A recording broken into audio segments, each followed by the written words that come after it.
지난주에 우리가 야곱에 대해서 이렇게 말씀을 나눴습니다.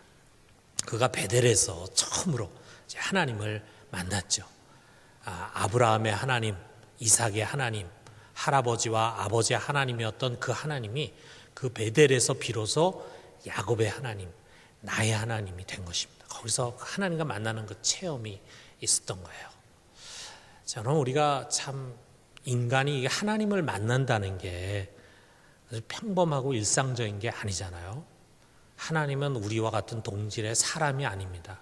우리와는 전혀 다른 차원의 절대자세요. 우리가 그를 찾을 수도 없고 또 우리가 만나고 싶다고 해서 만날 수 있는 것이 아닙니다. 그런데 성경에 보면은 그를 만난 수많은 사람들이 소개되고 있잖아요. 또 성경뿐만이 아니라 2000년 기독교 역사에서 보면은 그 하나님을 만난 수많은 사람들의 간증들이 있습니다. 그것이 어떻게 가능한가?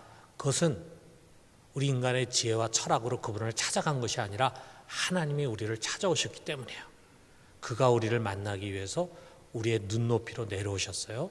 때로는 꿈으로 나타나시고 때로는 환상으로 보이시고 때로는 천사로 오시기도 하셨습니다. 그랬던 그분이 이 마지막 때에 인간으로 이 세상에 오셨습니다. 삼위일체의 제2위 되시는 성자 하나님이 우리 인간의 육신으로 세상에 오셔서 사람들을 만났습니다. 그리고 그분이 죽고 부활하고 그리고 승천해서 하나님 우편에 앉으시고 성령을 보내셨어요. 삼위인 성령 하나님이 이 세상에 오셨습니다. 그는 예수의 이름으로 오셨어요. 그래서 예수님이 오셨을 때는 팔레스틴이라는 특정한 지역, 2000년 전이라는 특정한 시간에만 계셨지만 우리 성령은 시간과 또 장소를 초월해서 모든 사람들을 찾아가시고 만나십니다. 그래서 계시록 3장 20절에 있는 말씀처럼 올지어다 내가 문 밖에 서서 두드리노니 누구든지 내 음성을 듣고 문을 열면 내가 그에게로 들어가 그와 더불어 먹고 그는 나와 더불어 먹으리라. 이 말씀처럼 그분은 우리를 만나기를 원하십니다. 지금도 계속해서 끊임없이 두드리고 계세요. 쾅, 쾅, 쾅. 여러분 그 소리를 들으면은 문을 열어야 합니다. 문을 열면 큰 축복된 인생이 시작이 되고 은혜가 주어지는 것입니다. 문을 열어서 목사님의 하나님, 우리 아버지 어머니의 하나님이 아니라 나의 하나님, 나의 하나님, 나의 하나님이 돼야 됩니다. 그래서 이제부터는 나와 더불어 동행하면서 신앙생활이 시작이 돼야 합니다. 오늘 성경은 그런 만남의 이야기야. 베드로가 예수님을 만나는 이야기입니다. 그가 예수님을 만나면서 세 가지의 체험과 변화를 갖게 됩니다. 이 세 가지가 우리 하나님을 만나는 데 있어서 아주 좋은 길잡이가 될 수 있을까요? 여러분 지금 나는 어떤 것을 경험했는가, 어느 단계에 와 있는가 우리 말씀을 통해서 한번 돌아봤으면 좋겠어요. 첫 번째로 그는 만선의 기쁨을 체험했습니다. 우리 베드로가 어부라는 거 잘 알고 있잖아요. 갈릴리 바닷가에서 고기잡이하는 어부입니다. 베드로 같은 어부가 갖고 있는 소박한 꿈이 뭐겠습니까? 매일 배를 끌고 깊은 바다로 갑니다. 그리고 그물을 내려요. 뭘 원하겠어요? 그물을 끌어올릴 때 물고기가 많이 잡혀가지고 그야말로 배에 가득 찰 정도, 더 이상은 잡을 수가 없을 정도로 그렇게 해서 돌아오면 너무 좋겠죠. 우리가 그것이 만선이냐 만선, 그 만선의 기쁨을 갖기를 원하는 거 아니겠어요? 모든 어부들이 다 만선의 기쁨을 원하지 않습니까? 아마 만선이 돼가지고 돌아올 때는 세상 임금이 부럽지 않을 거라고요. 그런데 그 만선의 기쁨이라는 게 어부들만 갖는 게 아니라 세상을 살아가는 모든 사람들이 다 원하는 기쁨입니다. 사업을 하는 사람들은 매출이 확 올라가길 원하지 않겠어요? 농사 짓는 사람들은 풍년이 돼가지고 2배의 수확을 좀 거두고 싶지 않겠어요? 공부하는 사람들은 시험에 척척 합격되길 원하지 않겠어요? 자, 이렇게 자기가 하는 일에 형통한 길이 열리는 것, 이게 우리의 삶의 큰 기쁨 아니겠습니까? 저를 비롯해서 여기 앉아있는 여러분 중에 그런 것을 기대하지 않고 또 그런 기쁨을 원하지 않는 사람이 누가 있겠습니까? 우리 모두가 다 자기의 그 인생의 배에 좋은 것으로 가득 채움받기를 원합니다. 만선의 기쁨을 누리고 싶은 거예요. 그런데 여러분, 우리가 살고 있는 이 현실은 그렇게 녹록한 것이 아닙니다. 어부들은 종종 만선의 기쁨을 갈망하면서 배를 타고 나가지만 어떤 때는 빈손으로 빈배로 귀향을 할 수가 있습니다. 여기 지금 베드로가 그렇잖아요. 밤새도록 그물질을 했는데 잡은 것이 없어요. 밤새도록 그물질하고 이제 돌아와가지고 하나도 잡은 것이 없는 가운데 그물을 씻고 있습니다. 속이 얼마나 상하겠어요? 얼마나 허탈하겠어요? 어떻게 보면 자신의 무능함, 이 세상에 재수 없음, 이런 거를 한탄하고 싶은 거죠. 누구 때문에 내가 이렇게 못 잡았다, 이 사회에 무슨 문제 때문에 못 잡았다, 이렇게 하면서 원망하고 싶은 마음도 있겠죠. 어쨌든 몸과 마음이 피곤하지 않겠어요? 그 피곤한 몸으로 빨리 그물 씻고 챙기고 집에 가서 자야 되겠다, 이런 생각이 들었을 거래요.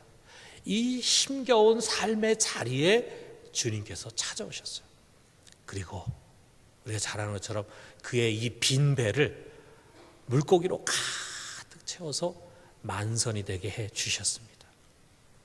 그 절망이 변해서 소망이 되고, 그리고 슬픔을 기쁨으로 바꿔주셨어요. 여러분, 이것이 베드로가 첫 번째 하나님을 만나면서 가진 경험입니다. 어떻게 이게 진행되느냐? 먼저 주님 말이죠. 베드로의 배에 올라타는 데서 이제 시작이 됩니다. 주님은 그의 말씀을 듣기 위해서 언근 각처에서 몰려온 수많은 사람들에게 설교를 하십니다. 베드로는 여기 몰려든 사람들과 같이 설교를 듣기 위해 여기 있는 게 아니에요. 그는 지금 그냥 자기 일을 하는 거야. 그냥 그물을 씻는 겁니다. 그런데 여러분, 그물은 씻지만, 그래서 손은 움직이지만, 눈은 그물을 보고 있지만 귀는 열려 있지 않겠어요? 자연히 원하건 원치 않건 예수님께서 설교하는 소리를 듣게 되지 않았겠습니까? 그 설교를 들으면서 자기 마음의 문이 이제 삐끔히 이제 열리는 거예요. 그 설교를 듣고 감동하지 않을 사람이 어디 있겠어요? 들으면서 야, 참 좋은 말씀이구나. 내 근래 저런 말씀을 들어보지 못했는데 참 저분 참 대단한 랍비시구나, 이렇게 생각하지 않겠어요? 이게 얼마나 참 중요한 것인지 모릅니다. 이게 바로 마음의 준비 단계라 이거죠. 하나님이 우리의 마음을 준비시키는 것이죠. 그냥 와가지고 꽝꽝꽝 두들기면은 마음이 닫혀가지고 열리지 않으니까 하나님 미리 문을 열 수 있도록 이렇게 마음을 준비시키는 그런 작업을 하십니다. 만약에 이 단계가 없었으면요, 주님께서 깊은 데 가서 그물을 던지라 했을 때 그 베드로가 뭐 때문에 그 일을 하겠습니까? 전혀 알지도 못하는 사람, 낯선 사람이 그 그물 던지라고 할 때 그거 던지겠어요? 자기 어부인데. 여러분, 우리가 보면은 참 많은 사람들에게 이 단계가 있습니다. 어떤 사람은요, 어려서부터 습관적으로 부모의 강요에 의해서 교회를 나왔어요. 소위 우리가 말하는 모태신앙이죠. 근데 아직 자기가 주님 만나지 못했어요. 아직 신앙이 없어요. 그런 사람들이 여기 앉아 있습니다. 어떤 사람은 그냥 전도 집회에 몇 번 참석했을 뿐이에요. 어떤 사람은 몇 년간 그냥 교회 다니고 있어요. 나의 하나님이라고 하는 말이 가슴에 와닿지 않죠. 나의 하나님, 내가 만난 하나님, 나와 함께 지금 동행하는 하나님, 내 삶 속에서 역사하는 하나님, 굉장히 추상적으로 느껴집니다. 나하고는 관계없다고 생각되는 그런 분들이 아마 지금 여기에 앉아 있을 것입니다. 습관적으로 예배에 참석하는 거예요. 그러다 보니까 뭐 예배 설교하는데 듣지도 않고 졸기도 해요. 지금 조는 분들, 여러분들이 바로 그런 분들입니다. 졸아요. 그런데 조는데도 그 다음 주에 또 나오는 거는 졸면서 또 듣는 이야기가 있어요. 그래서 그래도 목사님 참 그래도 바른 말씀 하신다. 우리 교회 목사님 설교 제대로 하시는 거다. 뭐 틀린 말씀 아니다. 이렇게 다 생각을 해요. 그러니까 이렇게 나와서 설교를 듣는 겁니다. 내가 신앙이 있는지 없는지는 잘 모르겠지만 신앙은 꼭 필요하다. 나나 우리 자녀들은 꼭 교회 다니고 신앙생활 해야 된다. 이런 생각 갖고 있는 거예요. 하나님 살아계신 것 같다. 예수님 분명히 역사 속에 계신 분이다. 이런 등등. 아직 신앙 없어요. 아직 하나님을 인격적으로 만나지 못했어요. 그런데 이 준비 단계 속에 있어요. 이게 참 소중합니다. 여러분이 이렇게 나와서 졸고 가시더라도 매주일 꼭 교회 나와서 주무시고 가세요. 이 시간 딴 데 가서. 여러분, 여기 앉아있는 신앙이 좋으신 우리 장로님들, 권사님들 다 그런 옛날에 시간들이 있었습니다. 이 준비 단계가 소중해요. 언젠가 주님께서 여러분의 문을 두드릴 것입니다. 여기에 주님이 그렇게 하셨잖아요. 말씀을 다 마치신 주님이 이제 청중이 아니라 베드로에게 말씀을 하십니다.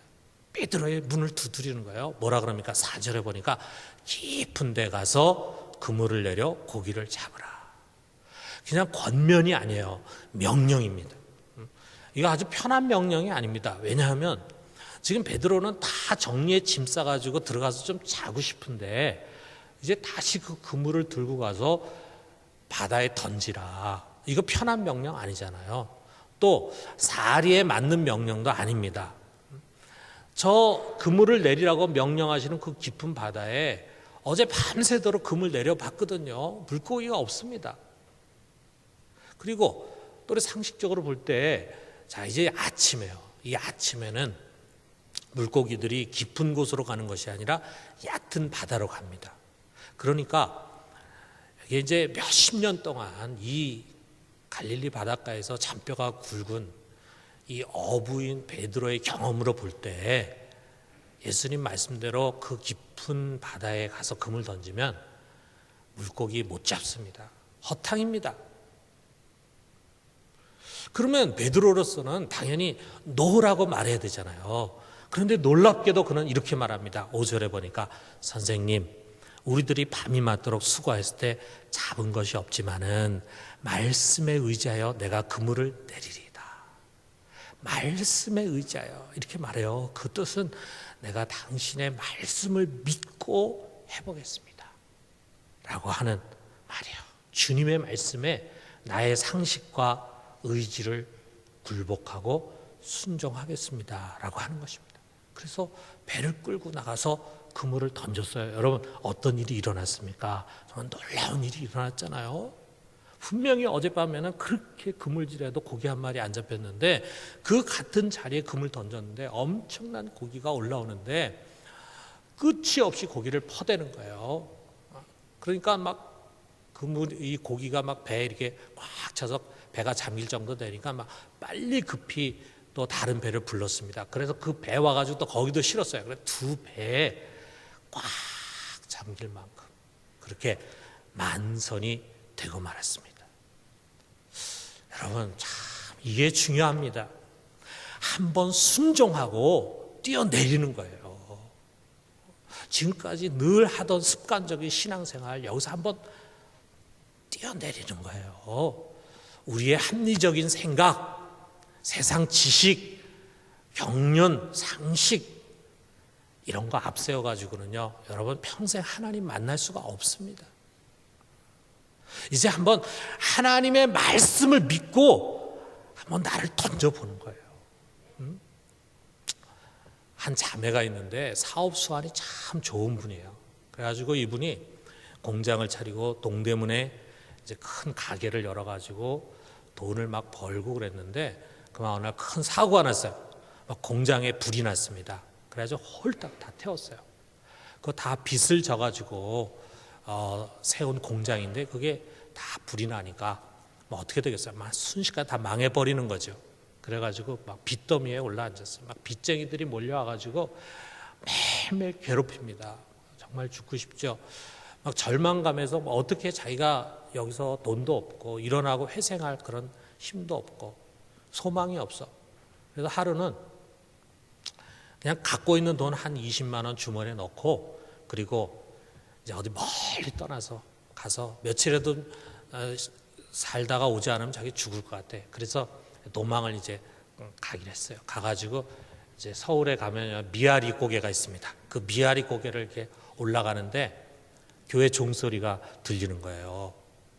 그래가지고 가던 걸음을 돌이켜가지고 그 교회로 들어갔어요. 그 교회에서 마침 집회가 열렸습니다. 그런데 그 집회에 참석해서 말씀을 듣는데 얼마나 마음이 가난해져 있겠어요. 근데 말씀에 막 은혜가 막 오고 막 눈물을 흘리고 막 이런 가운데 자기 속에 이제 하나님이 주시는 용기가 생기겠죠. 내가 이제는 하나님 의지하고 좀 살자. 뭐 나는 모르지만 어떻게 길이 열리겠지 이런 생각이 들었습니다. 근데 순간 그날 이제 집회 가운데 헌금 주머니가 돌아가는데 자기가 갖고 있는 이 돈을 다 드리고 싶다는 생각이 나는 거예요.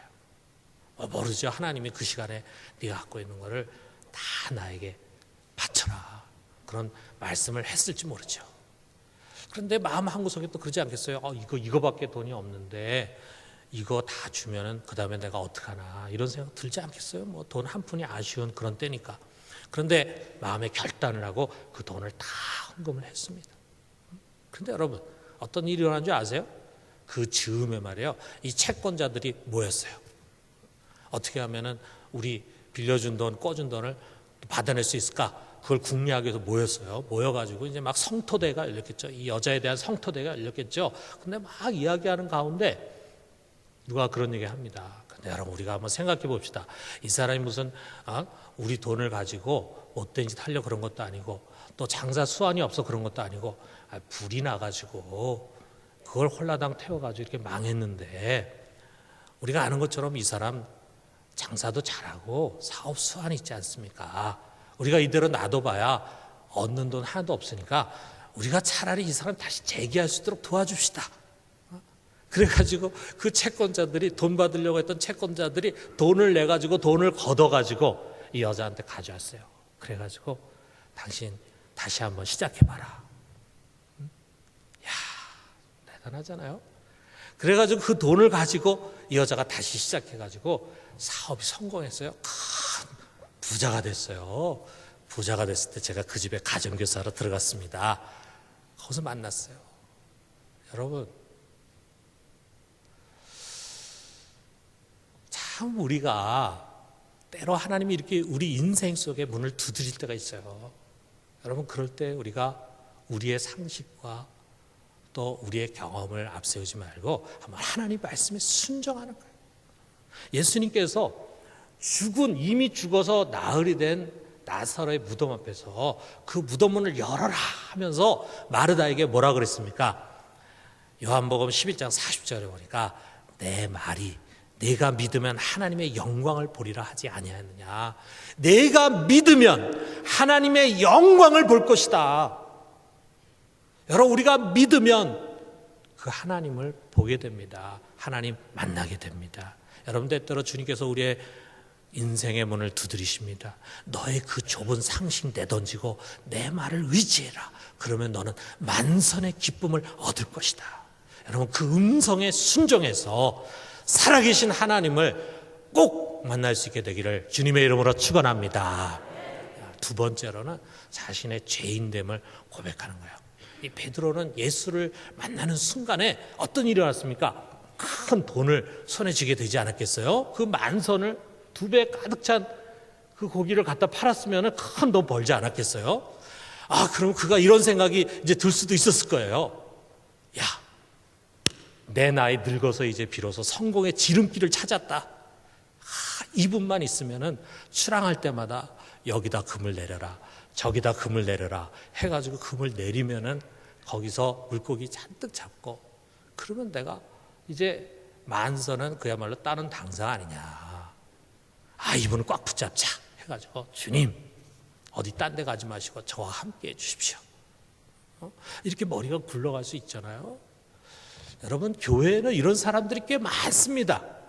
나름대로 어떤 기적을 체험하기도 하고 뭐 기도 응답의 체험이 있는데 거기에 딱 머물러 있어요. 그래가지고 하나님을 그저 자기 사업과 출세의 수호신으로 모셔 그러면서 기도를 세상 성공의 수단으로 삼는 것입니다.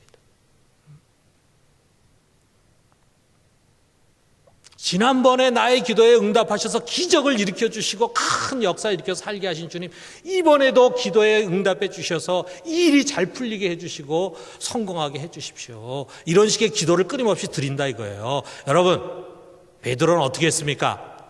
그는 그 다음 단계로 나아갔어요. 만선의 기쁨에 들뜬 동료들을 뒤로 한 채 그는 어떻게 했습니까? 예수 앞에 달려갔어요. 그의 무릎 앞에 엎드렸습니다. 그리고 뭐라고 말합니까? 8절에 보니까 주여 나를 떠나소서. 나는 죄인이로소이다. 주님에게 자기를 떠나라고 말합니다.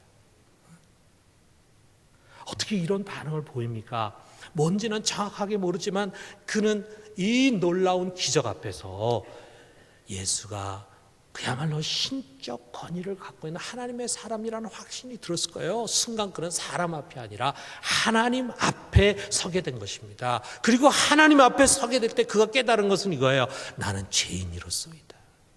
난 죄인입니다. 그냥 보통 죄인이 아니라 아주 형편없는 죄인, 감히 하나님의 존전 앞에 설 수 없는 죄인, 심판받아 마땅한 죄인이라 이거야. 그럼 베드로가 뭘 그렇게 나쁜 짓을 많이 했겠어요? 베드로가 자기하고 같이 고기 잡고 어부 생활하는 그 사람들보다 그렇게 나쁜 죄 많이 저질렀겠어요. 어부가 죄를 지어야 얼마나 많이 짓겠습니까? 정치인들보다 많이 짓겠습니까? 어부가 물고기 잡아가지고 그거 팔아가지고 살아가는 사람이 죄를 져야 뭘 죄를 이렇게 많이 졌겠어요. 그런데 그는 지금 자기 자신이 가장 더러운 죄인이라고 하나님 앞에 고백하는 거예요. 여러분, 이게 하나님을 바르게 만난 사람의 반응입니다. 깊은 죄의식을 갖는 거예요. 아주 비참한 죄에 빠진 자신의 참 존재를 비로소 보게 되는 거예요. 여러분, 평소에 우린 사람들 앞에서 존경받는 선생님이란 이야기를 들을 수 있어요. 착하고 품위 있는 어른일 수 있습니다. 여러분, 속지 마세요. 사람들이 우리를 그렇게 존경한다고 말하고 칭찬할 때 속지 마세요. 그게 우리의 참모습이 아닙니다. 여러분, 바로 그 겉껍데기를 벗길 때 우리의 참모습이 나오게 돼 있어요. 그 참모습을 우리가 한마디로 표현한다면 이것입니다. 전적 타락. 약간의 타락, 부분적인 타락, 다른 사람보다는 조금 나은 타락, 이것이 아니에요. 우리는 너나 할 것 없이 너무나 타락한 존재입니다. 죄가 드러나지 않았을 뿐이지 상황이라든지 여건이 주어지기만 하면 얼마든지 온갖 더러운 죄를 지을 수 있는 그런 죄성이 여러분과 내 속에 있다는 사실을 여러분 잊어서는 안 됩니다. 매스컴에 떠오르는 그런 극악무도한 죄인을 손가락질할 자격조차 없는 그런 죄인 중에 괴수예요. 아닌 것 같죠? 여러분, 이번 주에도 TV 보면서 손가락질 많이 하고 오셨죠?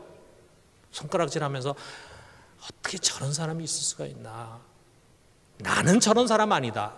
나는 저렇게 살지 않는다. 라고 생각하셨죠? 아닙니다. 우리 모두가 다 죄인 중에 계세요. 이게 성경이 말하는 나의 정이에요.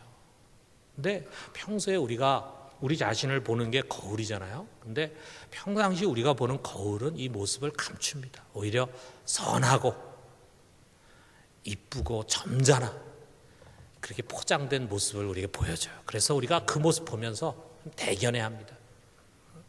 남보다 낫다고 여겨요. 그래도 자기는 양심적이라고 생각해요. 그리고 자랑하고 싶어해요. 자기 의로 가득 차 있어요. 교회를 다니면서도 자기 의로 가득 차 있어요.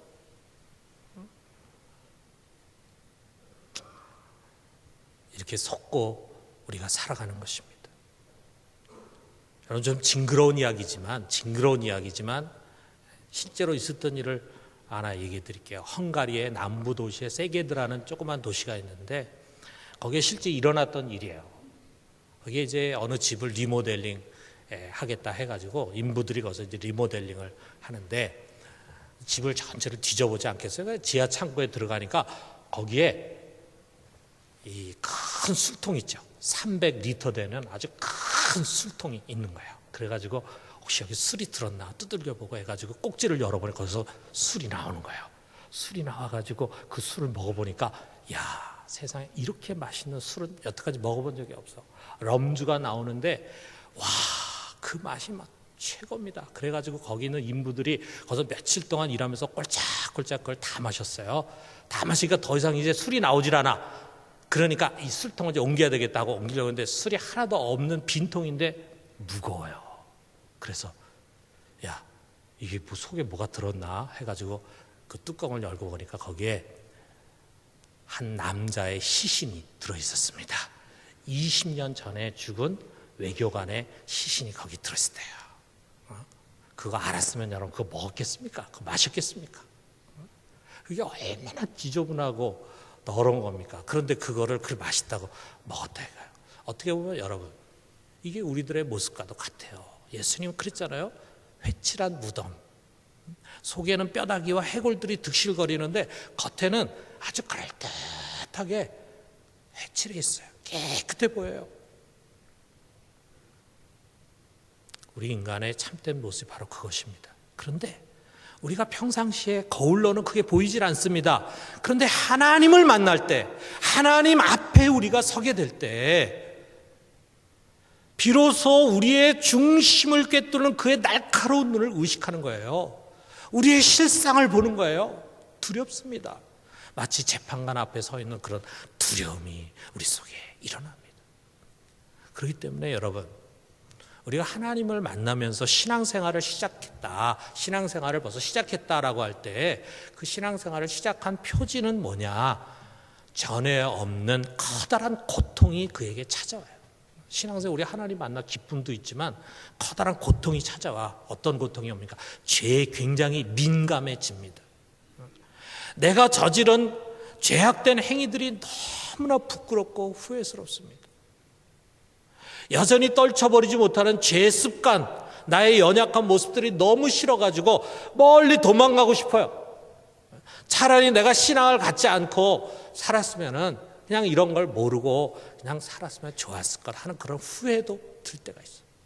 베드로가 예수님 만나지 않았으면은 거기서 그렇게 무릎 꿇고 내가 죄인입니다 이렇게 했겠어요. 그런데 그분을 만나니까 괴롭다 이거죠. 내가 이렇게 큰 죄인이었구나. 내 속에 이렇게 죄성이 살아있구나. 그것을 깨닫게 되니까 괴롭다 이거죠. 그러나 여러분, 그 고통이라는 것, 그 아픔이라는 것은 마치 뭐와 같냐면요, 우리가 마취하지 않습니까? 수술하거나 치료할 때 마취하는데 그 마취해서 깨어날 때 어떻습니까? 아픔이 오잖아요. 통증이 오잖아요. 그 통증을 느낍니다. 아픕니다. 그러나 그 통증을 느끼는 것이야말로 내가 건강한 현실의 세계로 다시 돌아오는 것을 의미하는 거예요. 진정한 죄의식, 그것이야말로 우리를 살게 해줍니다. 참된 회개로 인도해. 그리고 그 참된 회개야말로 진정한 용서와 자유를 체험하게 해줍니다. 여기서 우리는 비로소 예수의 십자가를 깨닫게 돼요. 그것이 바로 나를 위한, 나의 죄를 위한 것이었다. 그것이 진정한 은혜였구나라고 하는 것을 깨닫게 됩니다. 우리 모두가 이 은혜의 자리까지 나아갈 수 있게 되기를 주님의 이름으로 축원합니다. 마지막 세 번째로는요, 모든 것을 버리고 따라갔어요. 예수님 베드로에게 말씀하십니다. 10절에 보니까 무서워하지 말라. 이제 후로는 내가 사람을 취하리라. 이제는 내가 사람을 낚는 어부가 되리라. 이런 새로운 사명을 받았습니다. 이 사명을 받고 어떻게 했습니까? 그는 모든 것을 버려두고 예수를 따랐다 그랬어요. 여러분 참 재미있지 않습니까? 베드로는 만선의 꿈을 가지고 그물을 던졌어요. 그런데 빈손으로 돌아왔는데 예수님 마치 만나가지고 그 꿈을 이뤘어요. 그런데 그가 그 꿈을 이루고 성공하는 순간 그는 물고기가 가득 찬 그 만선의 배를 내던져 버렸습니다. 그리고 뒤도 돌아보지 않고 주님을 향해 갔습니다. 어떻게 이것이 가능합니까? 그의 눈에는 더 이상 만선이 가치 있게 보이지 않는 거예요. 만선보다 크신 분, 자신이 소유한 그 배, 자신의 모든 재물, 심지어는 자신과 함께한 그 사람들보다 더 크신 예수 그리스도를 보게 된 것입니다. 세상의 빛으로 오신 그분을 보게 되자 그가 지금까지 찾았던 세상의 모든 영광들이 빛을 잃어버리고 말더라 이거죠. 그렇게 가치 있고 소중하게 생각했던 것들이 한순간에 배설물이 되고 쓰레기가 되고 만 거예요. 나는 더 이상 이런 것들을 위해 살 수 없다. 나는 더 이상 이런 배설물과 쓰레기를 위해 내 인생을 허비할 수 없다. 다 내다버렸어요. 그리고 기꺼이 예수만을 따라갔습니다.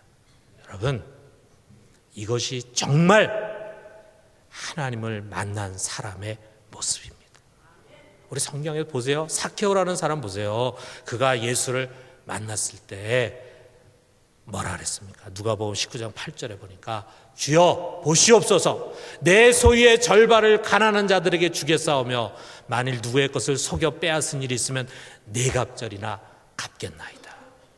그렇게 돈돈하면서 재물의 탐욕을 가지고 살던 삭개오 속에 이 변화가 일어나더라 이거죠. 여러분, 여기까지 나가야 우리는 제대로 하나님을 만난 것입니다. 여러분, 설익은 감이 있죠? 없잖아요. 그거 먹게 됩니까? 여러분, 밥을 했는데 설익은 밥 있죠? 못 먹습니다. 하나님과 만났다고는 하지만 그저 만나본 무늬만 있는 신앙, 그건 아무런 변화가 일어나지 않습니다. 버리는 결단이 그가 진정 살아있는 하나님을 만났다고 하는 표입니다. 여전히 우리가 예수를 믿는다고 하면서도, 예수를 만났다고 하면서도, 십자가의 은혜를 깨달았다고 하면서도 세상의 영광과 부귀영화 쫓아서 살아가려고 한다면 과연 그가 만난 것입니까? 베드로는 이 모든 것을 내려놓고 복음을 증거하는 주의 거룩한 사역을 위해서 자신의 일생을 헌신했습니다. 사랑하는 성도 여러분, 이 크신 주님을 바라보면서 우리 역시 모든 것을 버려두고 그만 따르는 그분의 제자가 되기를 주님의 이름으로 축원합니다.